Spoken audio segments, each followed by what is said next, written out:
মুসলিম, আমাদের ইতিহাসকে স্মরণে রাখতে হবে, আমরা আকাবির আউলিয়া কিরামদের কথা আমাদের মনে রাখতে হবে। এটা আমার সংক্ষিপ্ত কথা, বাকি যুগি কোনো কথা নেই।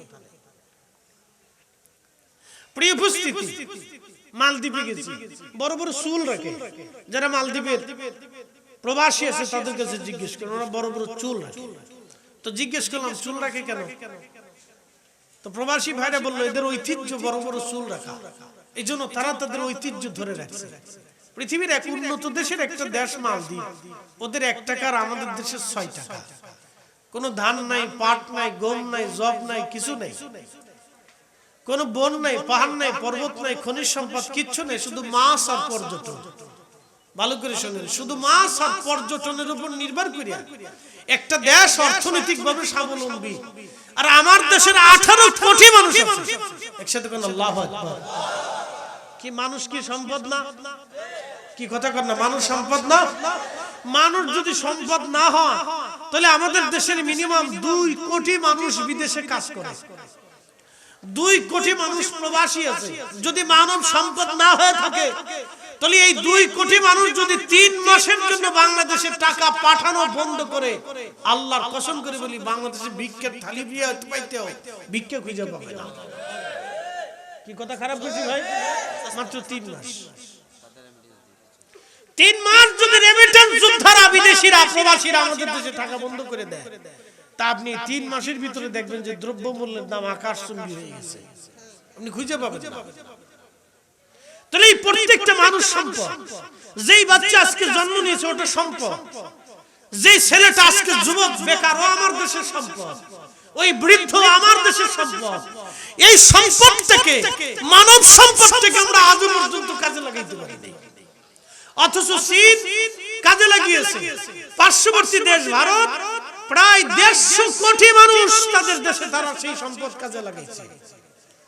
তারা আজকে পৃথিবীর এক সুপ্রিম পাওয়ার, পারমাণবিক শক্তিধর চীন, তার 150 কোটি মানুষকে কাজে লাগিয়ে আজকে পৃথিবীর সেরা দেশের একটা, পৃথিবীর কোন দেশের সিদ্ধান্ত নিতে হলে চীনকে ডাকতে হয়, অথচ তার দেশের 150 কোটি মানুষকে সে কাজে লাগিয়েছে।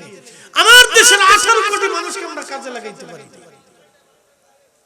আপনি আপনার সন্তানকে কাজে লাগান, আপনার মেয়েটাকে কাজে লাগান, আপনার আওলাদদেরকে আপনারা সম্পদ হিসেবে গড়ে তুলেন। আল্লাহ তৌফিক দিক, জোরে দোয়া করে বলেন আমিন। বলবেন হুজুর রাজনৈতিক ওয়াজ না, এটা রাজনীতির ওয়াজ না, এটা আপনাদেরকে সতর্ক করার ওয়াজ। সতর্ক করতে হবে আমাদের সন্তানদেরকে, আগামী দিনের জন্য তৈরি করতে হবে। কথা ঠিক আছে কিনা? আল্লাহ তৌফিক দিক, জোরে বলেন আমিন। আর রিজালুল মুস্তাকবিল, আতিফলু রিজালুল মুস্তাকবিল, আজকের শিশু আগামীর ভবিষ্যৎ। তো আমরা আমাদের সন্তানদেরকে নিয়ে পরিকল্পনা করব। এই যে রাস্তা দিয়ে হেঁটে আসছি, কত ছেলেরা আমাদের সামনে দিয়ে হেঁটে গেছে, সালাম কয়জনে দিছে? 100 জনের ভিতরে 10 জনও দেয় নাই, বাকি 90 জন কি মুসলমান না? মুসলমান, সালাম ভুলে গেছে। কি বুঝলেন? ডোন্ট মাইন্ড, মনে কিছু নিয়ে। আমাদের দেশে আগে মুরব্বীরা কোনো বিষয়ে সিদ্ধান্ত নিলে যুবকরা কথা বলে না, এখন মুরব্বীদেরকে যুবকরা মানে না। কথা ঠিক আছে কিনা? মানে না তো মানে না, রাস্তা দিয়ে গেলে সম্মানই করে না। আগে উস্তাদ দেখলে আমরা কোন রাস্তা দিয়ে পলাম ওইটা চিন্তা করতাম, এখনো সেই আগের দিনের উস্তাদ দেখলে গাড়ি থেকে নেমে পায়ে হাত দিয়ে সালাম দিয়ে কদমবুসি করে দোয়া নেই।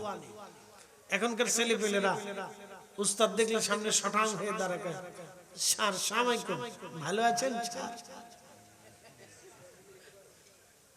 স্যার ভালো আছেন? স্যার আসসালামু আলাইকুম, স্যার স্যার আসসালামু আলাইকুম, ভালো আছেন স্যার?